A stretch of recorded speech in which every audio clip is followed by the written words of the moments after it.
তাম্রযুগের দক্ষিণ এশিয়ার এক রোমাঞ্চকর জায়গার নাম মহেঞ্জোদারো। সিন্ধু সভ্যতার এক অনন্য নিদর্শন এই মহেঞ্জোদারো।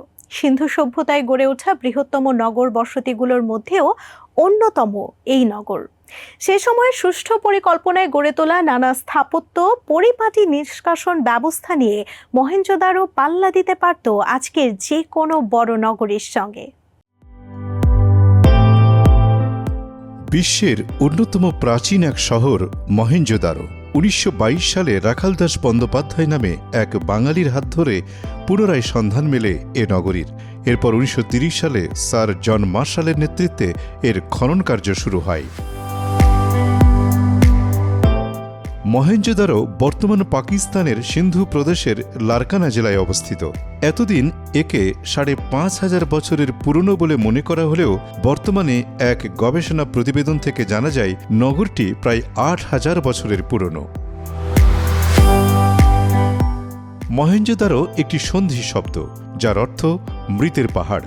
যদিও সেই শহরের আসল নাম কি ছিল তা এখনও স্পষ্ট নয়। তবে মহেঞ্জোদারোর পুরনো একটি সিল দেখে আর্কিওলজিস্টরা এর একটি নাম খুঁজে পান, আর তা হল কুক্কুটারমা। ধারণা করা হয় মহেঞ্জোদারো গড়ে ওঠার সময়কাল আনুমানিক ২৬০০ খ্রিস্টপূর্ব। অনুমান করা হয় মহেঞ্জোদারো ছিল সম্ভবত সিন্ধু সভ্যতার প্রধান প্রশাসনিক কেন্দ্র। সে সময় উন্নতির মধ্য গগনে থাকা মহেঞ্জোদারো ছিল দক্ষিণ এশিয়ার এক সমৃদ্ধশালী নগরী।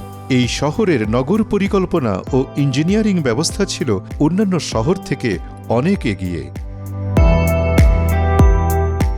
প্রত্নতত্ত্ববিদদের মতে মহেঞ্জোদারোতে ছিল একটি মহা শস্যাগার। শস্যের আদান প্রদানের জন্যও স্থাপনাটির পাশে ছিল বিশেষ ব্যবস্থা। ধারণা করা হয় গ্রামাঞ্চল থেকে আনা শস্য জমা রাখা হতো এই শস্য ভাণ্ডারে। এমনকি খাদ্যশস্য যেন অনেক দিন পর্যন্ত ভালো থাকে এর জন্য শস্য ভাণ্ডারে বাতাস চলাচলের জন্য উপযুক্ত ব্যবস্থা করে রেখেছিল মহেঞ্জোদারোর বাসিন্দারা। ২৬০০ খ্রিস্টপূর্বে সে সময়ের প্রেক্ষাপটে একটা শহরের মধ্যে বিশাল শস্য ভাণ্ডার সত্যিই কল্পনাই করা যায় না।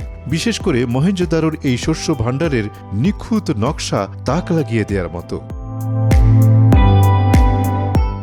সিন্ধু নদের তীরে অবস্থিত মহেঞ্জোদারো সবচেয়ে পুরনো পরিকল্পিত শহর। এত যুগ আগের স্থাপত্য হলেও সেখানে দেখতে পাওয়া যায় আধুনিক নির্মাণ কার্য। শহরের রাস্তাগুলোও কিন্তু এলোপাতাড়ি তৈরি হয়নি। প্রতিটি রাস্তারই একটা নির্দিষ্ট ধারা ছিল। এ থেকে অনুমান করা হয় মহেঞ্জোদারোর বাসিন্দাদের গণিত শাস্ত্রে যথেষ্ট জ্ঞান ছিল। এখানে যত বাড়িঘরের অস্তিত্ব পাওয়া যায় তার প্রায় সবই পোড়ামাটির তৈরি দোতলা বাড়ি। কয়েকটি বাড়িতে নিজস্ব স্নানাগারও ছিল এবং ময়লা পানি যেন শহরের ড্রেনে গিয়ে পড়ে সেরকম বন্দোবস্তও রাখা ছিল, যা সে সময়ে বেশ অকল্পনীয়। একসময় নগরটিতে যারা বাস করত তাদের পরিকল্পনা দক্ষতার সাক্ষী বহন করে এসব ড্রেনেজ সিস্টেম। কালের সাক্ষী হিসেবে আজও পুরনো রাস্তাগুলোর সঙ্গে দেখা যায় এসব ড্রেন। মহেঞ্জোদারোর অন্যতম একটি বড় আকর্ষণ ছিল এর মহাস্নানাগার। নগরীর ঠিক কেন্দ্রে অবস্থিত গ্রেট বাথ নামের এই স্থাপনাটি। বিশাল এলাকা জুড়ে অবস্থিত সেই স্নানাগার। গবেষকদের ধারণা ধর্মীয় পরিশুদ্ধির জন্য এই জায়গায় গোসল করতে আসতেন পুণ্যার্থীরা। ধাপে ধাপে সিঁড়ি নেমে গেছে একটি পুলের দিকে। পুলের পানি যেন কোনো কারণে বেরিয়ে না যায় সেদিকেও নজর ছিল মহেঞ্জোদারোর বাসিন্দাদের। পানির অপচয় বন্ধ করার জন্য স্নানাগার তৈরি হয়েছিল খনিজ পদার্থের একটা স্তর রেখেই। মহেঞ্জোদারোর বাসিন্দারা শিল্প সংস্কৃতিতেও আধুনিক ছিলেন বলে মত গবেষকদের। পোড়ামাটির তৈরি নানা শৈল্পিক নিদর্শন মেলে এ নগরীতে। অধিবাসীদের মধ্যে অলংকার ব্যবহারের প্রচলন ছিল সে সময়। গলার হার, কানের দুল, হাতের ব্রেসলেট জাতীয় গহনা পরার চল ছিল নারীদের মধ্যে।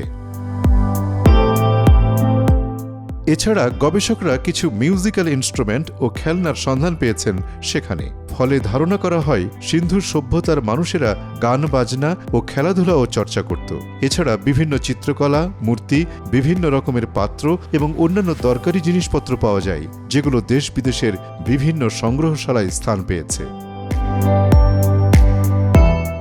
নিখুঁত নগর নির্মাণের মতোই চমকে দেয়া মহেঞ্জোদারোর পতন কখন কিভাবে হলো তা আজও অজানা একটি বিষয়। অনেকে বলেন সিন্ধু নদীর আকস্মিক গতি পরিবর্তনের কারণে এখানে পানির অভাব দেখা দেয়। সেই সঙ্গে হয়তো আবহাওয়া কোনো বিপদ ডেকে এনেছিল, যার ফলে নগরীর পতন ঘটে।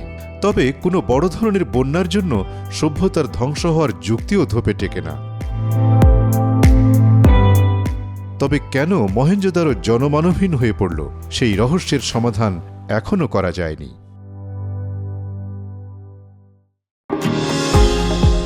নিউ ইয়র্ক থেকে সম্প্রচারিত TVN 24 টেলিভিশন বিশ্বজুড়ে বাঙালির কণ্ঠস্বর।